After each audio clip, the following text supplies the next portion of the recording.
pong sa ganitong pagkakataong ordinaryo Biyernes, narito din po siya, pero iba po yung parating ng ating Holy Spirit kapag dumating ang unang Biyernes, ang Panginoong Jesucristo ay nakikisa sa ating lahat. Kaya nga po ang mga handog na ito, sa panahon po natin ngayon, hindi na po hinihingi sa atin ito. Hindi natin kailangan humuli ng tupa, hindi natin kailangan humuli ng kambing, pumatay ng kambing para ihandog sa ating Panginoon bilang tayo ay mag-iisang tapat na tagapaglingkod. Kundi ang tanging lamang pong hinihintay ng Panginoon ngayon sa atin ay maihandog natin yung sarili man lang natin na buong puso natin inaalay sa Kanya ang araw, ang oras na ito. Na siya lamang ang tanging natin isa sa puso, tanging natin isa sa isip. Sapagkat doon lamang po natin siya mabibigyan ng kasiyahan. Dahil ipinagkakaloob niya lahat sa atin. Ang buong linggo, 7 araw, subalit ang isang araw ang kanyang hinihintay na hindi niya sa atin. Iyon ang maihatod natin sa Kanya, na tayo ay makatugon sa Kanyang panawagan. At ang sabi nga po dito, handog na ito ay bukod sa mga handog na susunugin at handog na pagkain at inumin sa bagong buwan at sa araw-araw. Ito'y susunugin ninyo para maging mabangong samyo sa Panginoon.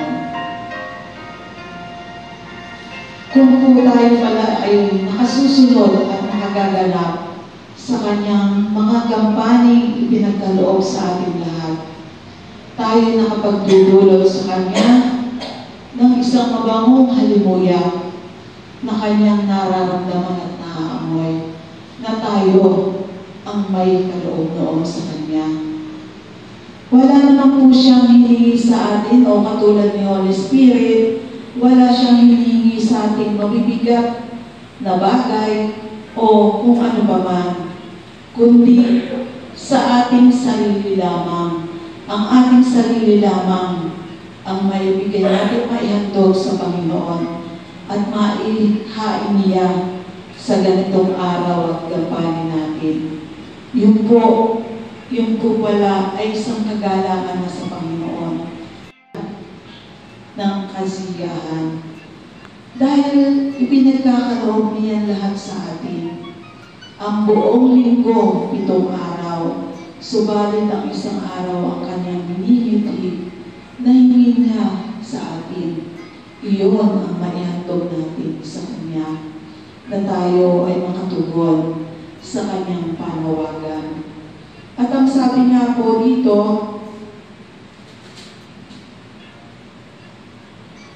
handog na ito ay bukod sa mga handog na susunugin at handog na pagkain at inumin sa bagong buwan at sa araw-araw.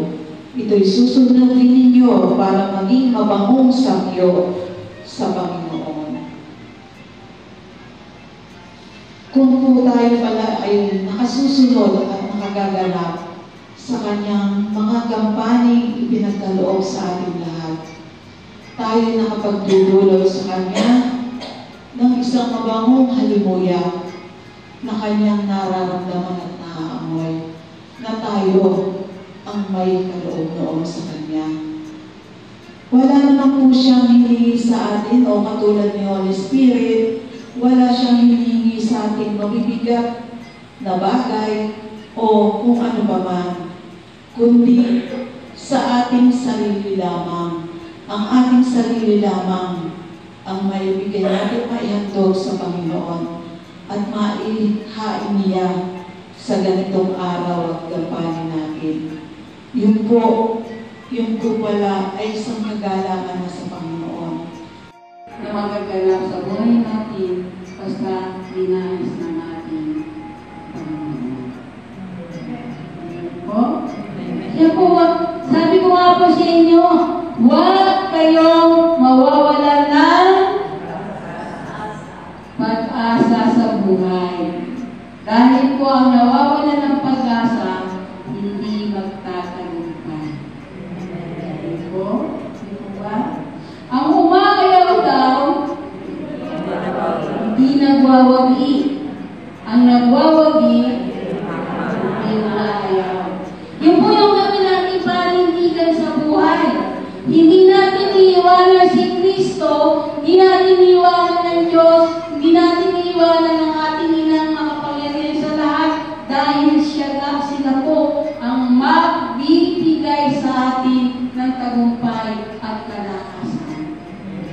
Hindi natin kaya ito pag tayo lang, pero humingi tayo lumalang sa kanila, tiyak na tayo ay magtatagumpay. Yun po yung panindigan ng mga minamahal. Kahit kayo'y matatanda na, mayroon kayong paninindigan na ang Panginoon ay kasama niyo sa araw-araw. Mayroon lakas kayong magagawa sa buhay.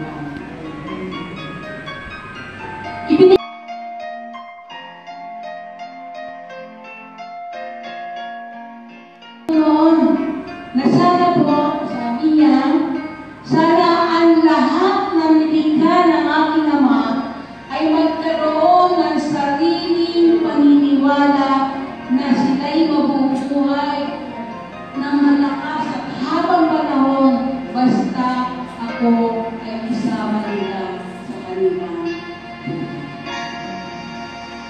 Mga minamahal, kaano natin inaasa yung buhay natin sa Panginoon. Sila natin sinabi na, Panginoon, isinasalalay ko sa inyo ang aking buhay. At alam ko kayo ang magbibigay sa akin ng tagumpay.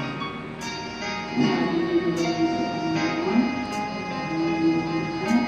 Pero mamaya sinasabi mo, Panginoon, kahit po ako mag-isa lang, kaya po mag-tagumpay.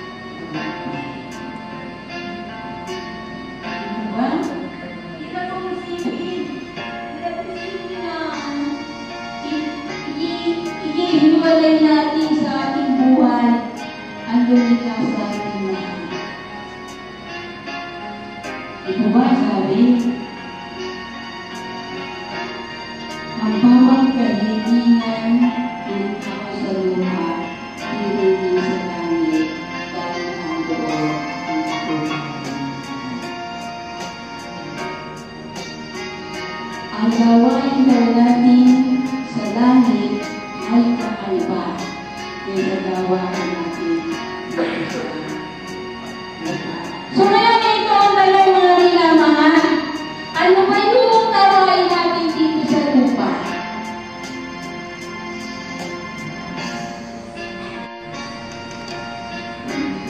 Ano nga ba sa lupa? Ha? Hindi po maglamang dito ng kabutihan. Yung talaga. Ha?